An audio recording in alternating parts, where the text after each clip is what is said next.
America in the 21st century, a powerhouse of commerce, communication, and technology. Where did it all begin?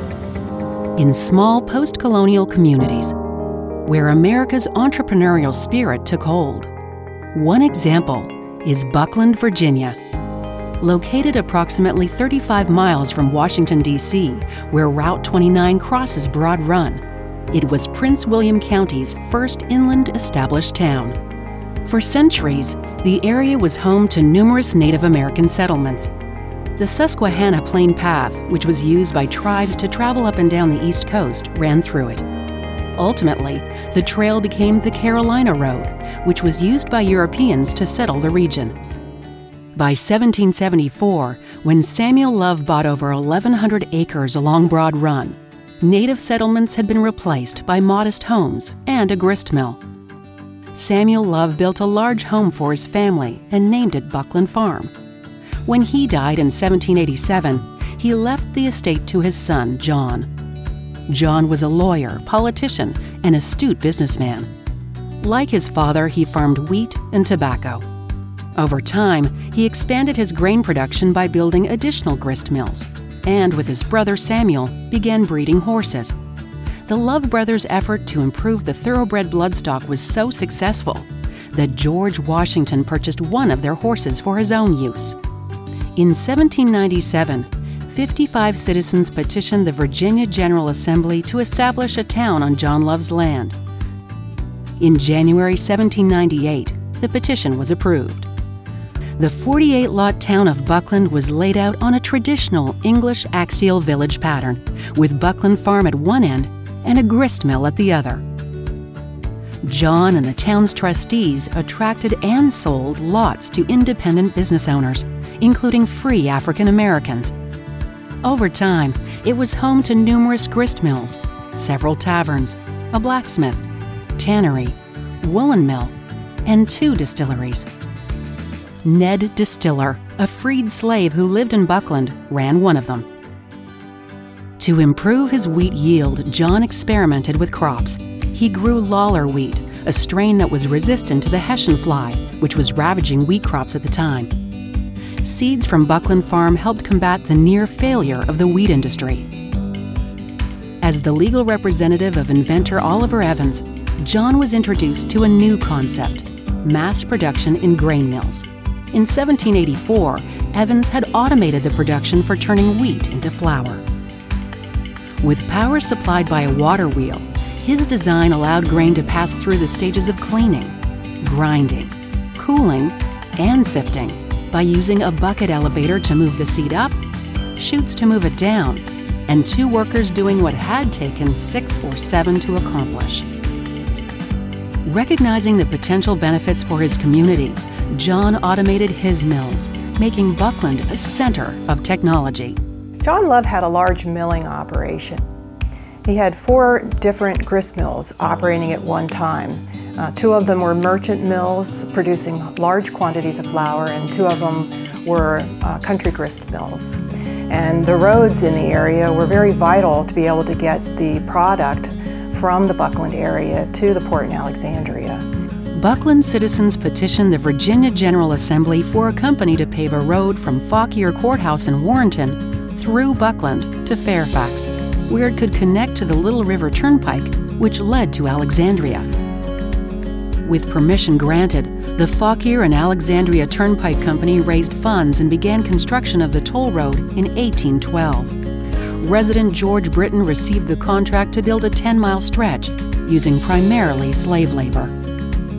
At the time, roads in the Commonwealth were neither professionally constructed nor maintained. But in 1823, Claudius Crozet, a French engineer who had been Napoleon's bridge builder and later a professor at West Point, was hired as chief engineer for the Commonwealth.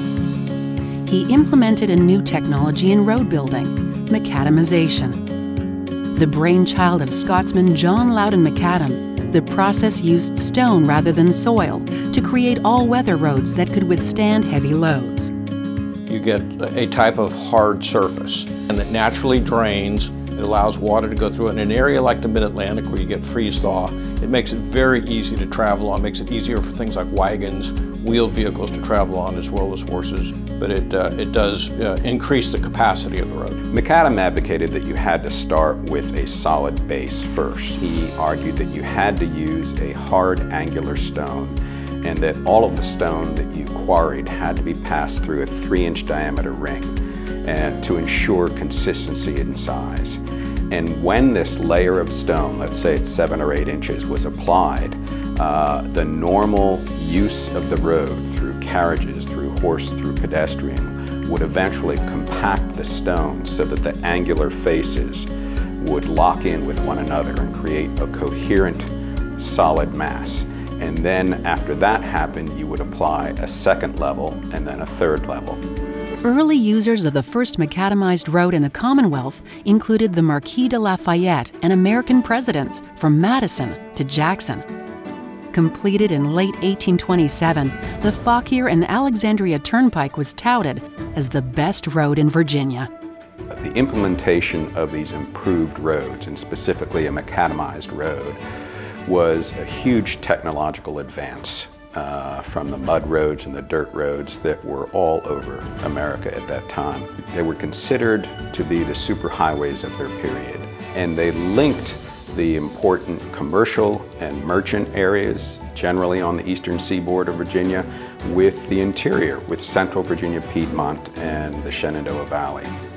With the transportation infrastructure upgrade, 2 stagecoach lines for passengers and mail served Buckland.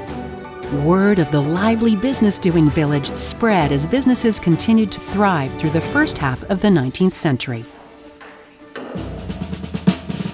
Buckland's location on the turnpike, coupled with its mills, made it strategically important during the Civil War, and it was occupied at different times by both Union and Confederate forces. On October 19, 1863, the Battle of Buckland Mills took place. From the front lawn of Cerro Gordo, the plantation on the hill across Broad Run, Brigadier General George Custer shelled the town. Fortunately, the cannon shots passed over the village, resulting in limited damage to the buildings. As the day progressed, Union forces crossed the river and were subsequently ambushed by Confederate General Jeb Stuart's forces. Remembered as Custer's most serious defeat prior to Little Bighorn, Confederates later described the Union forces' hasty retreat up the turnpike as the Buckland Races.